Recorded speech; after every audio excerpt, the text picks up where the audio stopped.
This video is sponsored by Squarespace. More about them at the end of this recipe. Today we have a very special treat for you all, Milanesa de res. This is basically a Mexican version of chicken fried steak, and it's super delicious and an absolute staple at Mexican restaurants here in Texas and especially along the border. We used to make this back at Arnie's Cafe and Grill, but honestly, I'm not 100% sure how to do it perfectly, so I asked my friend, an old chef from the restaurant, to show me how it's done exactly right.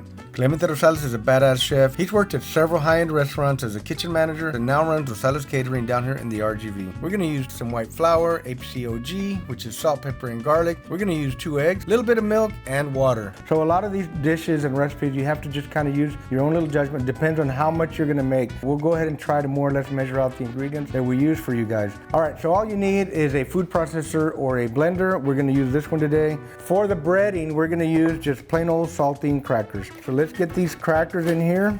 We may have to do a couple of different batches.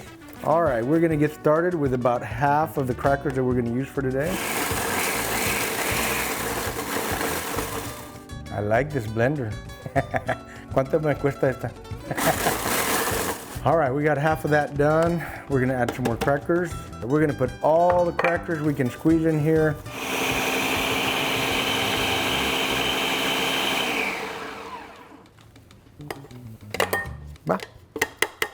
And we are done with the blender.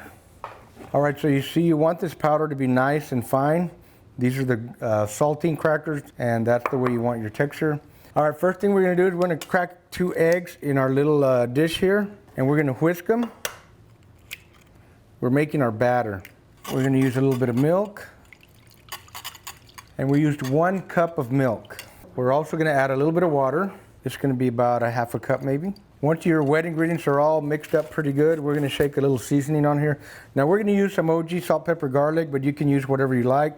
I would say that was probably a teaspoon at the most. Remember, you already have salt in the saltine crackers, so you don't wanna use a whole lot of seasoning, just enough to give it a little extra flavor. And you just wanna whisk it up enough that all your wet ingredients are blended well together and give that salt and garlic enough time to dissolve a little bit and add flavor to the liquid. This is our Milanesa. Milanesa is a very, very thin cut of meat. Not 100% sure where on the animal it comes from, but I'll find out. So the first thing you want to do is drop it in your wet ingredients here. Then we're going to go ahead and put it in the flour. Get it all over, push it down a little bit, flip it over. You can do it a couple of times if you need to. Okay, you want to make sure you get plenty of flour on both sides of the Milanesa. You can use saran wrap or you can use parchment paper. We like to use parchment paper here. You want to get a nice generous amount of cracker crumbs down here on the bottom. We're going to take our Milanesa, we're going to lay it down right here on top of that. Okay, then we're going to take some cracker crumbs and we want to spread them out all over the top of this Milanesa here. And what you want to do is get you a mallet. One's a smooth side, fine texture, and a coarse texture. We're going to use the coarse texture, and all you want to do is take your mallet. You don't want to slam it. You just want to flatten it out. You want to press the crackers into the Milanesa. And you can add more. If you see that a spot doesn't quite look just right, go ahead and add a little bit more. This is the way we used to do it at the restaurant, and this is the way a lot of restaurants do it. You're not going to see a lot of people doing it this way online, but this is a really, really, in my opinion, a better way. All right, and after you pound that in for a little while, you want to flip it over, and you want to make sure that you have plenty of cracker in the middle here, and then you want to lay it back over the other way. Now, one of the pro tips, one thing you can do if it's getting out of shape, because the meat is so thin, you can fold it over, put a little bit of crumbs up here. Basically gonna mold it into whatever shape you want. If it's getting out of shape, you can pound it into the shape that you want. You might have to hit it a little firmer. This is a kind of a messy process, so make sure you're working in an area that it's okay to be a little bit messy. It also helps to have a really good vacuum cleaner in the house, just an FYI. Basically at least 2 times for each side. All right, this is the last round of pounding. This flattens out the Milanesa, makes it nice and big and good looking. We're ready to cook some Milanesa. And here's another pro tip. If you're making several, and if they do happen to get super thin, you could always fold it over like this, and that'll keep it from falling apart. And go ahead and lay it in a pan. All right, my friends, our milanesas are ready to go to the stove and the frying pan. One of the very traditional and delicious things that goes with milanesa is French fries. So we're gonna go ahead and take some French fries, and we're not using any store-bought stuff. We're gonna make our own French fries, and we're gonna use skin-on French fries. We're gonna leave the skin on. Just a little traditional thing for us. We like them that way, so we're gonna cut them up. Not too big, not too little, just right. Our style of frying is not like a deep fry. We're just gonna give it a nice medium-high heat fry on both sides, and it's ready to go. This is a much better way to make the milanesa because you're not drowning the thin cut of meat in oil. Now it's looking hot. I can tell by the way it looks, the way it spreads. You wanna make sure you have a little bit of oil on the whole thing. Now these are big milanesas, and this is a pretty good sized pan. Very little oil on the bottom, so some of that's gonna get absorbed by the breading. You wanna make sure you have a little bit on top for when we flip it over. Now it's starting to sizzle, should be just about right. Remember, we had just a little bit of salt, pepper, garlic inside the liquid ingredients, and so we put just a little bit more on top. Remember that salt is flavor, salt is what makes the world go round. So it's time to flip this guy. It doesn't take long at all. We're gonna flip it over one time. Ooh, yeah, look at that.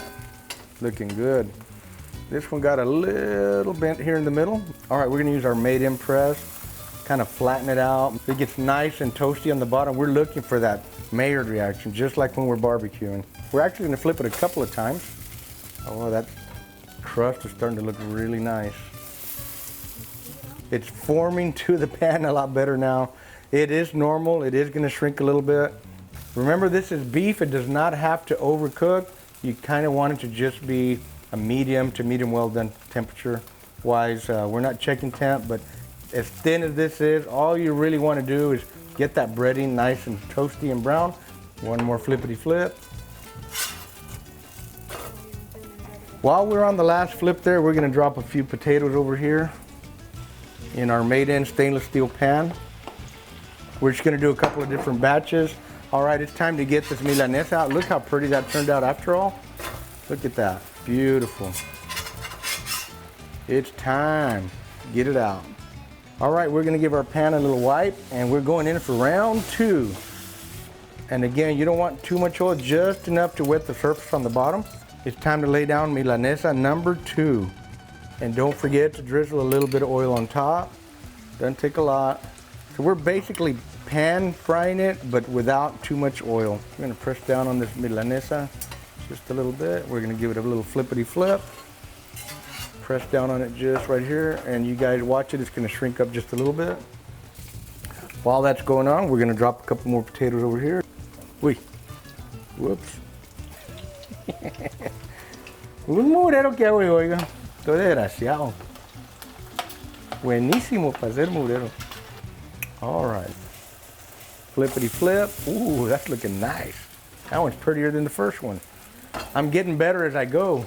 You really want to pull them right about now when the breading is nice and brown and delicious looking. That looks gorgeous, honey. Let's go ahead and take this one out too. So here's milanesa number 1. You can see here they look so pretty. You got a nice toasty crust. This is the way they're supposed to look. Terry and I were talking earlier about how when we grew up and how we used to eat them in the restaurants way back in the day when we were small. We're going to lay our French fries right here, just like this. Very, very common practice here is to cook the French fries with the skin on. Adds a little extra deliciousness on there. We are gonna shake a little extra flavor on these potatoes here. All right, so we're gonna put us a little salad here as well. Make it look nice and pretty. And we have a bonus.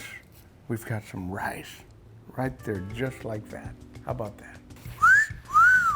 Look at that, babe. Isn't that gorgeous? All right, my friends, it's time to dig in. I'm gonna take a cut here, take a slice of one of them, and let you guys know what we think. Cheers, my friends.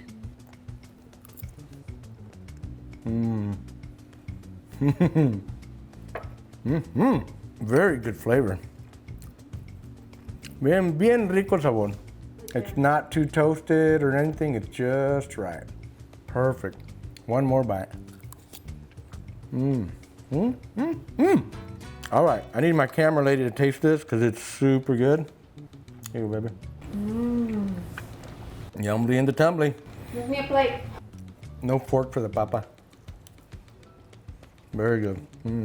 Man, I want to tell you folks, everything tastes delicious. We had not eaten Milanesas in a very long time, probably since we owned the restaurant back in 2009. It's every bit as good as I remember. I hope you guys have enjoyed this little video and this episode. It turned out amazing. Friend, if you enjoyed this video, make sure you hit the like button. Make sure you subscribe so that you don't miss any videos from Arnie Tech. Remember to like, comment, and share. Tell your friends about Arnie Tech. Thank you guys for all the nice messages, for all the nice comments, and for sharing our videos. If you're interested in our APC Wow, OG, or our new brisket rub, go to pitmaster.us. If you want to up your barbecue game, go to pitmasterclass.us, and we'll see you there. Friends, thanks for watching. We'll see you at the next one. Keep the smoke light and make it work. Boom! And wow! Oh no! Let's see what the chef says. Venga, Clemente. Vamos a probar con el chef Clemente. We're tasting with the chef that showed me how to do it. ¿Cómo la ve, chef? ¿Pasa o no pasa? Pasa. Lo único que hace esta milanesa más mejor es un traguito de una cerveza 2X. ¿Cómo la ve? Salud. Cheers, everybody. That's the only thing to make this thing better. Gracias, gallo. El mero gallo. ¿Se parece a la de su esposo cuando la hace él?